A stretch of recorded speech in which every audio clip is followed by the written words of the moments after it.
हजारों सालों से लोग एक ही सवाल पूछ रहे हैं कि 4000 साल पहले लोगों ने इतने बड़े पत्थर कैसे उठाए, वो भी बिना किसी क्रेन की मदद के। बात सिर्फ उठाने की नहीं, बल्कि कुछ स्टोन्स तो 180 मील दूर से लाए गए। मतलब एक डबल डेकर के वजन जितने पत्थरों को उठाकर कई 100 मील दूर तक ट्रांसपोर्ट करना। तो असली कहानी आखिर क्या है? चलते हैं 2500 बीसी में, जब ना आयरन टूल्स थे, ना इंजीनियरिंग और ना ही कैलकुलेटर का कोई नामो निशान। फिर भी उन लोगों ने इतने भारी पत्थर 180 मील के फासले तक कैसे ट्रांसफर किए? इसके पीछे कई थ्योरीज हैं। पहली थ्योरी, जिसे लोग रोलिंग थ्योरी कहते हैं, इसके मुताबिक ये लोग स्टोन्स को लकड़ी के गोल गोल रोलर्स पे रख कर खींचते थे। मगर जब रिसर्चर्स ने एरिया चेक किया तो पता लगा कि रास्ते में गीली जमीन और नदियां भी थी, जहां पत्थरों को रोल करके भी तरह मुमकिन नहीं लगता। फिर आई दूसरी थ्योरी।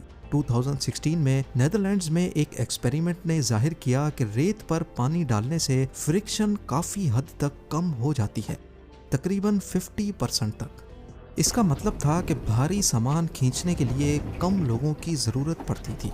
यानी जिस चीज को हमने 2016 में जाना, क्या ये कदीम लोग ये ट्रिक पहले ही जान चुके थे?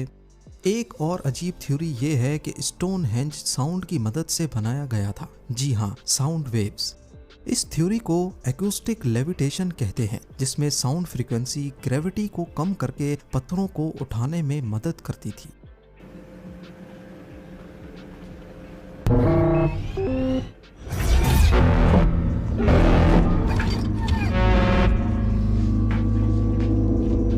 ये थ्योरी भी बाद में गलत साबित हो गई, लेकिन फिर असल थ्योरी आखिर है क्या? आज के आर्कियोलॉजिस्ट कहते हैं कि इन लोगों ने लकड़ी के रैंप, रोप्स और पुली सिस्टम का यूज किया था। न्यू एक्सपेरिमेंट्स के मुताबिक 100 आदमियों की टीम सिर्फ 10 दिन में एक बड़ा पत्थर खड़ा कर सकती थी, सिर्फ लकड़ी, रस्सी और दिमाग की मदद से। पर रिसेंट रिसर्च दूसरी तरफ ये भी कहती है कि स्टोनहेंज सिर्फ रिचुअल्स के लिए नहीं था, बल्कि एक छुपी हुई रोड है जो सोलिस्टिक के सूरज के बिल्कुल सामने अलाइंड है। यानी वो सूरज जो गर्मियों के सबसे लंबे दिन और सर्दियों के सबसे छोटे दिन का सूरज कहलाता है।